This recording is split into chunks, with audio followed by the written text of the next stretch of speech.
اہلاً و سہلاً مرحبا۔ حالت سفر کے اندر روزہ رکھنے کا کیا حکم ہے؟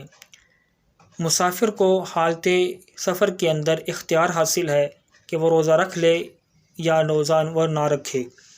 اگر تو مسافر کو حالت سفر کے اندر کسی قسم کی کوئی دشواری نہیں ہے تو اس کے لیے روزہ رکھ لینا بہتر ہے، اور اگر کسی قسم کی اس کو دشواری موجود ہے یا اس کو کسی قسم کی پریشانی ہے تو اس کے لیے جائز ہے کہ وہ روزہ نہ رکھے۔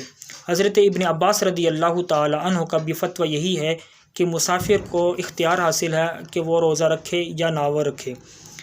اور دوسری بات یہ کہ اگر کوئی مسافر حالت سفر کے اندر اپنا روزہ جو ہے اس نے رکھا ہوا تھا اور وہ اس کو توڑ لیتا ہے تو اس کے اوپر قضا لازم آئے گی یا کفارہ لازم آئے گا یا دونوں لازم آئیں گے۔ تو اس پر فقہاء نے بیان فرمایا ہے کہ اس کے اوپر صرف قضا لازم آئے گی، کفارہ لازم نہیں